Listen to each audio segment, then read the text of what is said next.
Good morning বন্ধুরা, survivor অরুণিমাতে আপনাদের আবার স্বাগত। সকালবেলায় বেশ বড় সড়ো একটা পার্সেল এসেছে এবং এই পার্সেলটার জন্য আমি অপেক্ষা করছিলাম। দেখা যাক আনবক্স করে কী বা বেরো হয়। আমার ছেলে আনবক্স করছে, আমি খাটের ওপর দাঁড়িয়ে সেটার ভিডিও তুলছি। তো বেশ বড় এবং ভারী, সেহেতু আমার দ্বারা হবে না, তাই ছেলেকেই বলেছি। তো এটা একটা ওই জিরো গ্র্যাভিটি চেয়ার, যেটা রিক্লাইনিং 6 পজিশন করা যায় এবং আলটিমেটলি এটা একটা বেড তৈরি হয়। আমার এসি চালানোর সময় আমি মেঝেতে গদি পেতে শুচ্ছিলাম, কিন্তু যেহেতু আমি ক্যান্সার সার্ভাইভার এবং ডসিট্যাক্সিল কেমো পাওয়া পেশেন্ট, আমার জয়েন্ট পেন এবং মাসেল পেন দুটোই হয়, সেই কারণে আমার মাটিতে গদি পেতে শুলেও আমার গায়ে হাত পায়ে ব্যথা হচ্ছে। তো সেই কারণেই এই জিনিসটা নেওয়া অ্যামাজন থেকে। তো এটা যখন আমি শোবো তখন চেয়ার, তখন খাট হয়ে যাবে, ছোট্ট একটা কট হয়ে যাবে, বিছানার পাশে আমি শুতে পারবো।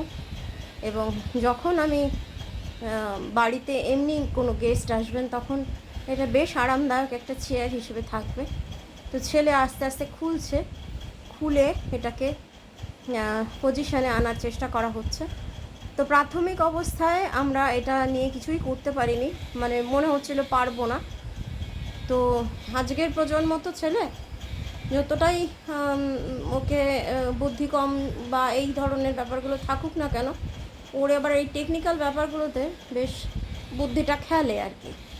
তো আস্তে আস্তে খুলে প্লাস্টিকটা খুলে দেখা গেল যে এটাকে কিছুতেই আমরা সেই ছবি দেখে যেভাবে করা উচিত, গদিটা অবশ্যই আলাদা। গদি যেটা দেওয়া হয়েছে, আমরা ভেবেছিলাম যেটা সেট করা গদি, তো সেট করা মোটেই নয়।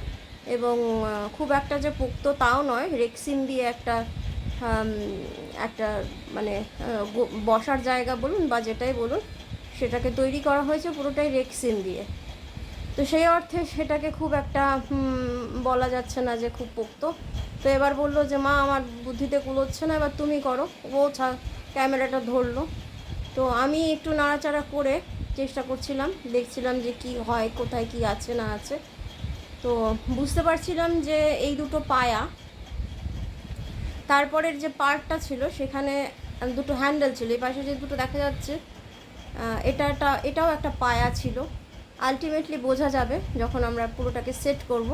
সেইটা অবশ্য আমরা ক্যামেরায় ধরতে পারিনি, কারণ এই ঘরে এতটা জায়গা নেই এটাকে খুলে মেলে কাজটা করার মতন, কারণ ওখানে পুশ আপের বারটা রয়েছে, সে কারণে আমরা এটাকে করতে পারছিলাম না, অন্য ঘরে নিয়ে যাব। যাই হোক, বিস্তর চেষ্টা আমি করার পরে তবুও আমার বুদ্ধিতে কুলোচ্ছিল না।